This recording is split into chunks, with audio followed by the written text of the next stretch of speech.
A positive session on the NSC played itself out yesterday, and as I touched on, they're largely driven by interest in the banking stocks. What are you making of the kind of activity we're seeing right now? Well, at the moment, we've seen a bit of quietness in the market. So we're having institutional investors generally a bit quiet after the holiday season. And next Monday, we also have Labor Day. But generally speaking, we've seen good interest. I think Cooperative Bank kicked off their earnings seasons, the first quarter season for the banks on a positive note, delivering stronger than expected results. And obviously looking forward, it probably sets a pace on how the other banks are going to perform.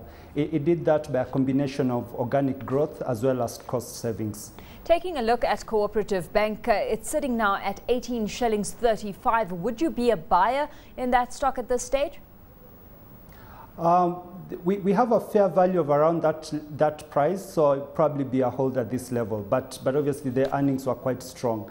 I think the main thing to look at it, as the year progresses, whether they may be able to maintain the same momentum. We have a target of about 35% growth for the full year. The first quarter they did 57%. So obviously, at the beginning, it appears they're coming ahead of our estimates. One of the standout features in those results was that we had that cost-to-income ratio declining to 51% compared to 64.7% in the fourth quarter, and that as a result of increased operational efficiencies. That's quite impressive, the kind of recovery and decline we're seeing on that front, isn't it? Yeah, certainly. I think they've done a lot. They've invested a lot in the past, and really what they're doing now is to try and reap some of the benefits that they've had over the last few years. So even though they're having more traffic going through the branches, they're not really adding more branches. So from a capex perspective, that's not increasing that much, and they're not really more reaping with regards to the volumes coming through.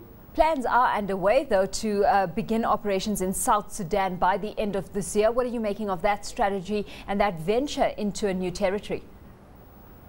I think it's been long overdue. We had the referendum coming through, and it's been delayed for some time. So we'll probably wait and see when the deal is actually done and they actually get into that partnership with the South Sudan government. But obviously that's very positive for the bank, and it could potentially be a very important market for them going forward. Of course, this is a bank that operates in a sector where competition is moving pretty fiercely. We've got KCB also making headlines where it plans to double its loan portfolios to small and medium enterprises this year. What are you making of this move? Because while that is some kind of revenue generating target that they're chasing at this stage, it also brings to the books a lot of risk. Yeah, certainly. But also I think for KCB, it's the opportunity that they're looking at. The SME sector in Kenya is quite important, quite innovative, and very vibrant at that. I think the idea is just to find out a good strategy to actually lend to that sector, which poses its own challenges. KCB raised money last year, and if you look even at the diluted EPS, it still managed to grow by over 50% last year.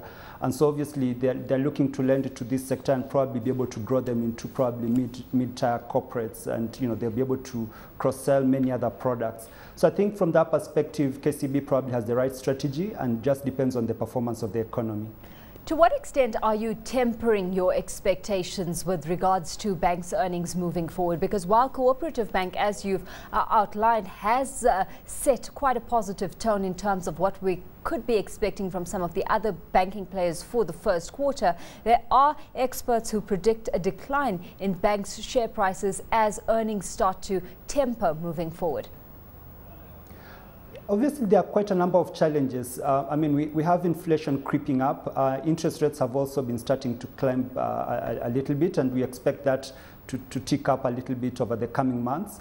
Then you also have, on their trading book, especially on their bond holdings, with interest rates ticking up, they'll probably be making losses on their bond holdings. So, they might try to reclassify some of those.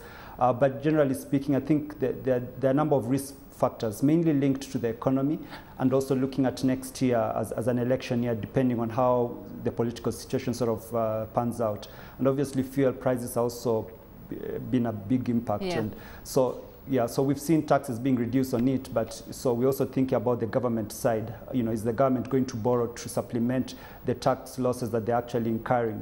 So we're going to see, I think the main risk mainly now is on the macro level, really, rather than the banks themselves. Well, talking about those rising fuel prices, let's put some focus on Kenol Kobil, because aside from its operations within Kenya, we know that this is a player that's become very aggressive on the regional front. It's just acquired a new depot in Tanzania. How are you viewing its regional strategy?